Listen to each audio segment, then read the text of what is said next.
This is Smiles TV.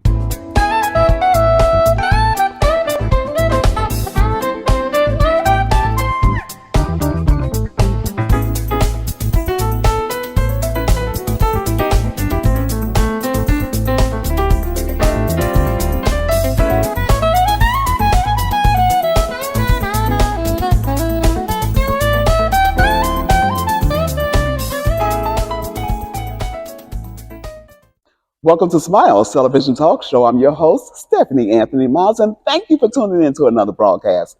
We have a delightful show for you today. I'm sitting with two icons from the radio industry. You don't want to miss this broadcast. I'll be talking with Mr. Bernie Hayes and Miss Denise Williams. Remember, Jesus Christ was born of a virgin. He was crucified and buried, and he rose on the third day. Confess with your mouth that Jesus is Lord. Believe in your heart that God has raised him from the dead, and thou shalt be saved. Stay tuned for more smiles. Are you looking for an insured and bonded residential or commercial contractor? On Time Contracting, owned by Ali McDowell, is just a phone call away. On Time Contracting operates with the utmost integrity and quantities to complete your project right on time. Residential or commercial, exterior or interior, roofing, siding, flooring, you name it. If you want your project completed for the price quoted and at the time quoted, contact On Time Contracting. Good, quality, professional work guaranteed to be completed on time. Call 618-567-3591. No project is too large or too small. On Time Contracting. Call On Time Contracting today.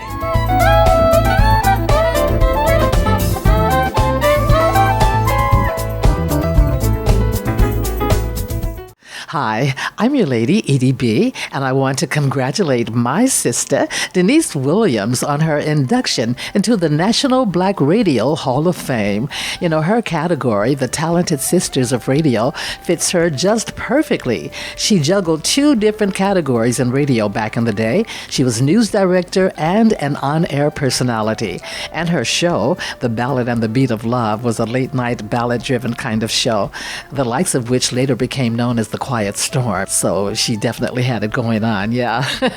Just realizing that all these esteemed honors and awards are given by the National Black Radio Hall of Fame, a dream that was created right here in St. Louis, Missouri, by a man and his wife whom I have the utmost profound respect for, Bernie Hayes and his wife, UV Hayes. That makes me feel a wonderful kind of way, you know. And I'm so proud to be able to reach back and say to these wonderful radio personalities and those who worked in the industry that we remember what you did for Black radio. We remember. Bernie Hayes did that, St. Louis. Congratulations, Niecy Williams, and congratulations to all of the inductees into the National Black Radio Hall of Fame. Welcome back to Smiles Television Talk Show. I have the honor and privilege of talking with two radio icons, and not just radio icons. For example, Mr. Bernie Hayes has been a disc jockey, a performer, a journalist, radio television announcer, columnist, recording artist, and producer, and much more. Denise Williams, a news anchor, traffic reporter from the helicopter, a writer, producer, and school teacher, and much more. Thank you both for coming to Smiles Television Talk Show. It is an honor to sit here with you. Thank you for the invitation. Yes. For having us. Oh, yes, ma'am. And I have to tell the audience a quick story. I have a cousin named William Chandler who does collages from East St. Louis, Illinois. He currently lives in Atlanta. Beautiful collages. He and Denise Williams went to school together. And he said, Stephanie, why aren't you covering the National Black Radio Hall of Fame event that's coming up? And I said, well, I'm not familiar with it. He said, you must interview Denise Williams because she's being honored. And Mr. Hayes is actually the one who started the whole business. So we're going to start with you, Mr. Hayes. Yes, thank you. Tell me, first of all, how's your family? Family, excellent. Thank you for asking. And tell us a little bit about your wife, because I don't know if everybody knows how popular she is and what she does for her. Her name is UV Hayes, and she's a singer. She's been singing for a long time now, over 40 years. Over and 40 she has a total of about 22 CDs out and albums, and over 300 single records. And she's much better known overseas than she is here in the States. But she's very popular here. She's not only a recording artist, but she's also a psychologist at the St. Louis Public Schools. And she retired. My goodness, how excellent. And Miss Denise, how are you? I'm great. Okay, and how's your family? My family is fine. They're all going to the activities in Atlanta on October 7th. Okay, and thank you for getting that date out early. You just heard her. October 7th is the date that there's going to be the National Black Hall Radio of Fame Award inductee ceremony. Okay, well, we're going to get to that. We'll talk about that in a little bit. So, Mr. Hayes, you have been in the industry for how long now? 67 years. 67 years. Yes. Wow. So when you started, I know you've seen some changes. So Yes, and some people says, would you change anything again? I changed a lot of things. Certainly, I've seen many changes, but not as many changes as I would like to have seen. really, Yeah, I think things, parity for Black people, for us African American announcers, radio and television should be better. You know, some of the obstacles that we still face, challenges, should be repealed, and we should have a nicer way in the world, not only broadcasting but in the world itself. okay. And Miss Denise, so right now, we were talking prior to the cameras coming on, and you said that when you first got the letter that you were being inducted into the Radio Hall of Fame, that you were very excited. Tell us about that. I was very excited. I go, me? And you have to be nominated. So I'm like, how did they get me? Now, last year I went to the induction, which was held here in St. Louis under Bernie, and Edie B got inducted, Scotty Lawrence, Jim Gates, and some others. But I went to support them, and that's when I got all excited about this. You see, All excited. this is just a national induction ceremony, but Denise has been in the St. Louis Black Radio Hall of Fame since 2009. What? You see, so this is just a more a formal induction. I see. But everybody that's being formally inducted are already in the Hall of Fame. I So this see. is a national induction ceremony. I see. We thought we recognize everybody. And Denise, you see, Denise is not only being inducted for her radio work, but she's also a public servant. And she has more experience than most people realize. Okay. And she's a better announcer than most people realize. And this honor is well overdue nationally. And actually, it's international, actually. But she's been in the Hall of Fame, and she's always been a Hall of Famer. Yes, sir. Yes, sir. Well, let me ask you the inception of this whole business here, the National Radio Hall of Fame. How did that come to be? Well, Stephanie, Black radio has never got its due. You know, Jack L. Cooper in 1929 began Black radio, more or less. He was the first announcer. But we've always been treated like a stepchild.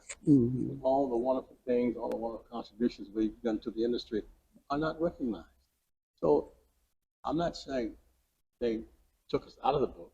They never put us in the book. You see, so we had to say what we've done, speak for ourselves, and write our own book and write our own story.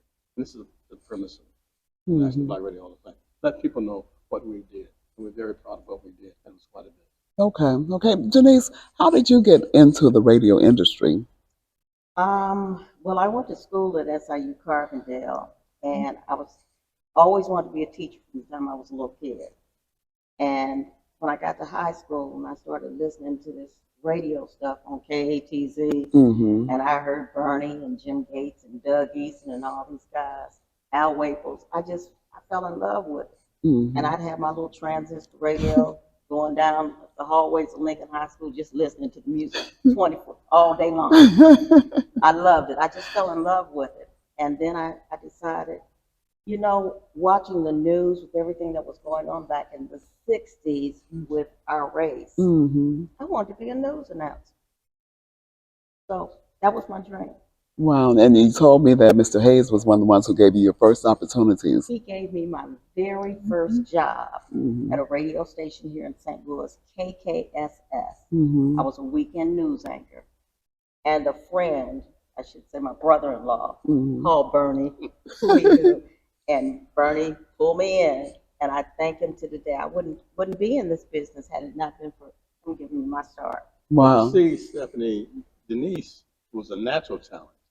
She didn't have need any training. She was better than some of the people on the air already. Mm-hmm. You know, when I heard her and I found out who she was, it was automatic. Mm-hmm. And that's why she's being inducted into the Hall of Fame, Wow. the National Hall of Fame. She's always been in the St. Louis Hall of Fame. Mm-hmm. Mm-hmm. So, Miss Denise, what's next for you? What's next is the National Black Radio Hall of Fame has a internet radio station that anybody can listen to, and give us the BRHF. BRHF Internet Radio. Okay. Yeah. Okay. 365 Live. That's the one that you click on. Right, 365 Live, and go to BRHF Radio. Okay. Okay. So I'm looking forward to getting my show on the air there. Okay. It's long overdue. Long overdue. It's just a matter of technical So that's my next move. problems. But she's also be invited to do a podcast from here, Harris State University podcast. Oh, excellent. Yeah, she'll be doing a podcast along with the internet radio. Mm-hmm. Okay. That's news to me. Thank you. Well, let me ask both of you. So, when we go to Atlanta for the activities that are scheduled, what are we to expect? Oh, we're going to expect the cream of the crop from the radio industry, and also not only the radio industries, but the music industry itself at large. You hear record promoters, you'll hear disc jockeys, you hear programmers, Mm-hmm. and you hear a lot of posthumous Mm-hmm. induction also. Okay. Stockenstein. Yeah, he's actually a cousin of mine. Yes. He was a cousin of mine. So much history here. Tell us about this institute. Well, this is Don Wolf was an announcer, also an attorney. He was an announcer on KMX Radio. He did a jazz show, and he donated his collection to us here at Harris State University with the name of Jazz Institute after Don and Heine Wolf, his wife. Jazz Institute here, and we've combined that also with the National Black Radio Hall of Fame here at Harris State University. You know, the area is only HBCU, Mm-hmm. so we thought that'd be appropriate to honor Don with the name of this institute and with all the recordings that he has. We have more than 78,000 recordings here at the Jazz Institute. Wow. Okay. We're comparable to the Smithsonian. Yes, sir. I had the privilege of meeting Mr. Attorney Wolf. I used to be public relations director for Harris State College at the time when Dr. Gibbons was the president, and he had a vision of expanding. And because I love radio production or television production so much, we had a television show called Realizing the Vision, because he had a vision of expanding, and we would highlight the different things that were currently going on at the college, and it definitely has expanded. And yes, and speaking of education, you have a wealthy education background. Yeah, I strayed away from the education part and did my radio TV degree at SIU Carbondale. Mm-hmm. That became what I really wanted to do. So my aunt, who was a school teacher, who myself and my two sisters followed getting into that field, said, that's a hard field to break into. You might want to do something else. God stepped in. That year, SIU Carbondale put forth a 1-year program in elementary education. Mm-hmm. And I had to get special permission to take all the courses that I needed. I was taking up to 21 hours per quarter. It was quarters back then. And I had to go to the president to get that permission. They gave me the permission 3 days all the way through. Really? Yes. Wow. And I got my degree in elementary education and in radio television at the same time in 1974. So it was an honor. Mm-hmm. And so I went on to, like I said, get my first job from Bernie, and also to start teaching school. And I ended up, when I was with East St. Louis School District 189, along with my brother-in-law, we wrote the radio TV program for School District 189. We talked about that. Didn't get credit for it, but that's okay. We know we did it. You did it. And it's still We going. know you did it. It's still going. We all know you did it. Okay. One thing I'd like to introduce also, the picture, I guess, that comes to mind when you hear about a disc jockey. you figure about somebody just went to a radio school or something and Hmm. just wanted to spin records, and that's all they do. But most of the disc jockeys in the industry, so-called disc jockeys or announcers, are college educated. You know, Hmm. they may not have a degree, but most of them went to some university, I some understand. institution of higher learning. Yeah. Hmm. So that's another myth we want to dispose. That's You know, they think that you're just a disc jockey, you ain't nothing. right. But most of these people are college degrees and then at least college students. Right, and a lot of people don't realize the expertise that goes into that. Precisely. I actually have a degree in radio television production, so I understand. And I remember when we first started, we were actually slicing tape with a razor blade, Precisely. and so things are different today. So Technology is way ahead. technology is moving on. Mhm. So looking at the past, we kind of briefly talked about this a little bit, but looking at the radio industry or the media from the past, and we see where we are today. What are your thoughts about that, and where do you think we're headed in terms of the whole communications medium? I want Bernie to go first on that Okay. because Bernie did an article that I loved in the St. Louis American in Hmm. his weekly column about the death of black radio. Okay. So I also wrote a book called The Death of Black Radio. The Death of Black The Radio. Death of Black Okay, Radio. you guys heard that. He has a book called The Death of Black Radio. Yes, Go ahead, it is. sir. And but in 1982, when Ronald Reagan became president, and he was president, he deregulated the Hmm. radio industry, and those allowed the conglomerates to come in and buy up all of the frequencies, also to allow not only a person to have one or two radio stations in the same city, they can also buy other media. They can buy the newspapers. They can control everything that you listen to. So anything that you hear was something that someone allowed you to hear or see on TV. And that was terrible. And it just ruined the black radio industry because we had no money to buy these wonderful stations. Hmm. See, they just locked us out. They had a thing called Nesbitt that at one time they wanted to fund African Americans to buy stations. We were bought out. No way. So we can compete with millions and billions of dollars for corporations. I understand. Yeah. Go ahead, Denise. as far as black radio today, I think we're not getting our voices aren't being heard. Basically, I can remember there were some afternoon talk shows that used Mike Parr, I think it was, and some Tom Joyner and some Yeah, others. sure. We got Ricky Smiley still, but our voices are not out there. Our voices are not being heard. Our news is not being heard, No information. and that's terrible. Okay, and so we have the podcast situation. I understand that you may be doing something with podcasts coming up very soon. So, and we can control the narrative with what we do have. How, not how important, because we know how important it is to control the narrative, but realizing that our voices are not really being heard, what can we do to increase that ability to get our voices out there? Well, I'm going to defer to Bernie again Okay. because Bernie has started something right here Hmm. that is helping in that process. Okay. I was the first black radio host. I started black radio here in 1979. Wow. But what to do with the people who do, what the old black people do on radio stations, should concentrate on information, Hmm. informing the public what they need to know and what they need to do. Okay. You know, we had a black radio owner, still have, and instead of coming in with information that they built their own reputation on, they came in and decided to do hip hop.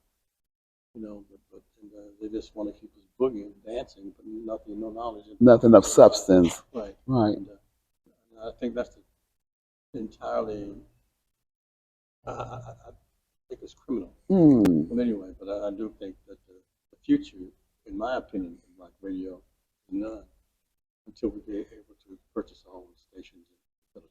Yes, sir. Yes, sir. And I believe that's one of the reasons God gave me the mind to do Smiles television talk show, is to be able to get information out Certainly. that we may not hear in the regular media. So I do appreciate those responses. So, is there anything that you can tell the youth, or what words of wisdom would you guys give them in terms of trying to enter the business? Once they get there, we know they need to get the information out and be pointed and control our narrative. But what about entering into the industry? what advice would you give them? Well, I'm going to say this. That's one of the reasons that I wanted to start teaching journalism, radio, TV in the high schools, because when I got to college, the kids that were around me had already had classes and done programs, and I knew nothing. Mm-hmm. Mm-hmm. So we wrote that radio, TV program, which is still being taught. And so now the kids at least have their foot in the door when they go to college. And from there, if they stick with it, the sky's the limit. Actually, Dr. Jockenstein's daughter, DJ Lady Jock, was one of my students at Lincoln Senior High School back in the day. Mm-hmm. And look at what she's doing now. Yes. I'm so proud of her. Yes. Yes. Most, I would say, the most important thing for our youth today is to stay alive. Hmm. Choose Wow. a lifestyle that's going to keep them alive. Mm-hmm. You know, they must realize that they're an individual. There's no one on this earth or planet like them before. Mm-hmm. There's no one on this planet like them now. And there'll never be another of them in the future. They should certainly take that into consideration because they're divine. Mm-hmm. They should learn as much as they can about their history. Mm-hmm. Because they write our history for us. Because certainly, they should certainly find out what they've done, who they are. Wow. Yes, sir. I'm just really eating all of this up. This is just such great wisdom from both of you. Any lasting words? Because we're gonna have to wrap up pretty quickly. And anything that we did not talk about that you believe is important to share, go ahead and do that now, please. Well, I think doing what you're doing is just marvelous. And I sincerely hope that the people will continue to support you because what you're doing is so informative and it's so necessary. And I just wish you all the luck in the world. I know God has you in his hands. Oh, glory to God. Thank you for that. I think we've got to not only start trying to put money together so we can get our voices out there, but we've also got to lobby some of we elect people to office. Mm-hmm. We deserve a piece of the pie. We need grant money. We need all kinds of money to help us in our pursuit of having our voices, our news, our Black history heard. And I don't care who tries to shut that down. It's on nonprofits. It's on schools to teach what has happened to us through the years Mm-hmm. and how to move forward. We've got to instill that in our youth. We've got to. Well, can we do this? Please give our listening audience, our viewers, information on how they can make contact with you, just in case people might be interested in donating or supporting in any way. How can people do that? Well, they can reach me at Aristotle State University. I'm the curator here at the Wolf Jazz Institute, and also the CEO and president of the National Black Radio Hall of Fame at Aristotle State University. And they can call Aristotle State University National Training Aids, and you'll be connected to me. Very good. Okay, and I have a nonprofit, Mhm. which, because of COVID, has not been operating, but it's called the Broadcast Center, not for profit. We did a concert back in 2016 in Fairview Heights at the park, and Bernie was one of the announcers, he and Sheila Reed. Right. And we haven't done anything. We're planning on trying to revive that next year because currently I'm an alderman for 12 years now. Wow. No. 10 Long years. time. 10 years. 10 years. Long time. Long, you're right, just a long Well, time. Yeah, and if I don't do it while I'm an alderman, I don't think it's going to happen. Mm-hmm. But I've got to get my nonprofit back up and running because I want to work with kids from small kids all the way up. That would be excellent. Yeah. Yeah. Use that bully pulpit. Got to use that bully pulpit. Oh, yeah. Mm-hmm. Oh, yeah. Mm-hmm. Oh, yeah. It's important. We got to keep our youth going. I will never give up on young people. Okay. Okay. One more thing I do want to say. So, can you give us the names of the others who may also be inducted into the Hall of Fame? Well, there's other than Denise from St. Louis, Missouri here, there's posthumously real name is Jockenstein, Rod King. Mm-hmm. UB Hayes will be also inducted. And there'll be several others here. I just can't think of their Okay. names right now. Okay. But I do have a list. Okay. But 58 cities are being Wow, I guess you don't know all of those off the top. That's yes, sir. 58 cities are involved. precisely. But the Excellent. national artists, that are going to be there? Oh yeah, Ludacris and Yeah, he mentioned though. He mentioned Okay. that with Ludacris and hopefully Tom joining. Tom joining. Right. Okay. Well, I want to thank both of you for taking time to talk with Smiles Television Talk Show. And I want to thank you for tuning in to another broadcast. Don't forget, support the National Black Radio Hall of Fame. It's right here in the St. Louis, Missouri area, but we know this broadcast is going worldwide. Support the National Black Radio Hall of Fame. Thank you again. Thank you again for being with us. Thank you for being with us. Remember, only what you do for Christ will last, and Jesus is the Lord. The Lord be magnified. Keep smiling. You look better when you smile. This is a history of black radio. It's called The Untold Story of Black Radio. We're now in the National Black Radio Hall of Fame, which is also located here on the campus of Harris Stowe State University. But this tells the story of blacks or African Americans or Negroes or colors in the radio industry. There's so much we've contributed to, and it's time that that story be told. That's why there's a National Black Radio Hall of Fame. We have 38 cities now, from California all the way to New York, from Florida up into Washington State. And so we're covering the nation with the information and knowledge of what's happening in black radio. But as we go around here, see some of the exhibits that will be displayed. And Denise Williams is also in the Black Radio Hall of Fame, and she knows a lot of these folks. This is KATZ from 1965. Robert B. Q, Doug Eason, Jerome Dixon, Buster Jones. That's Bernie Hayes next to James Brown and Chuck Cunningham. Also a very interesting station that everyone knows about is right here, WESL, where the Smiles show takes place. This is a picture of Michael Jackson. Michael's about 9 years old here. This is in 1972. But I first brought him here when he was 6 years old, when we had him at London House East in East St. Louis, Illinois. They actually ran out of gas. And Scoop Sanders and I from XLW, we had to go and pick up Michael and the Jackson 5, buy them gas so they could make it to the gig. But as you can see, time has passed and things have changed. And you know, Bernie, somebody told me that they appeared on Broadway at one of the clubs, and all you had to pay was 50 cents to get in to see them. They raised it to $1 at one time. Okay. And here's another picture of KTZ with another boy from East St. Louis, Donnie Brooks. And there's Jim Gates, who Father Times, Doug Eason, Gene Norman, and Robert B. Q. This is KTZ Radio. And here's the person whose father is a photographer, photojournalist at the St. Louis American newspaper. Oh, wow. Wiley Price, the very first black disc jockey in the St. Louis area, Wiley Price. And here's another person that you should be familiar with. He's from East St. Louis. His name was Leo Cheers. Leo was good friend of yours, was he not, Denise? The man in the red vest. Right, that's who he was. So these are just some of the memorabilia that you'll see of the National Black Radio Hall of Fame. Here's Jesse Spider Burks. He's known for jazz all over the world.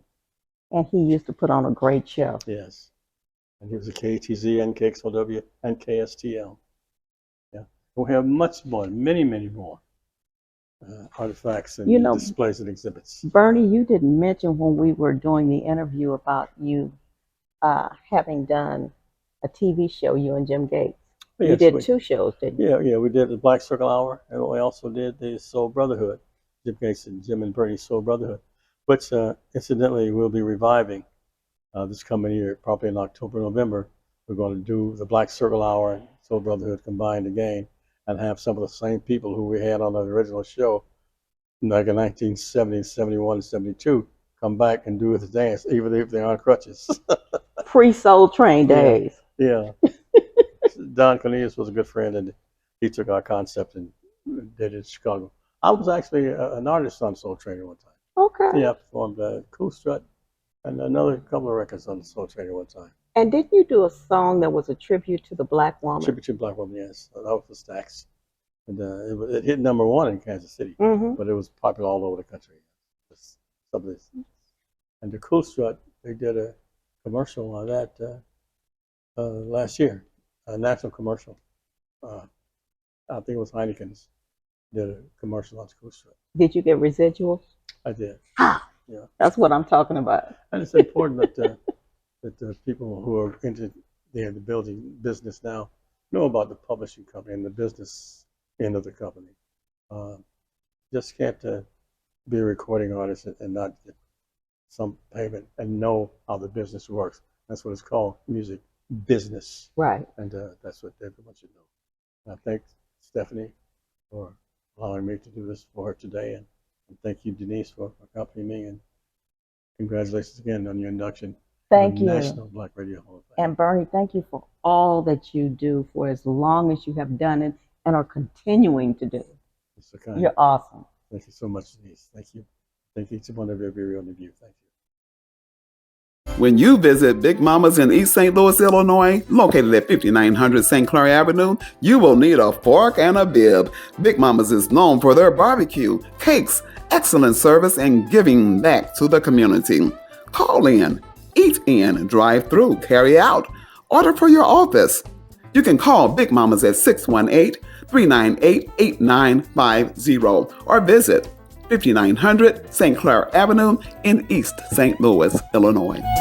The Smiles Television Talk Show wants to showcase your business, organization, church, and activities. If you have an interest in being a guest on Smiles Television Talk Show, or if you have any show ideas, contact Stephanie Anthony Miles at smilestv777@gmail.com. You may also call 618-741-3770. Tell your friends to subscribe to the Smiles YouTube channel. Let Smiles TV increase your reach. Remember, you look better with Smiles.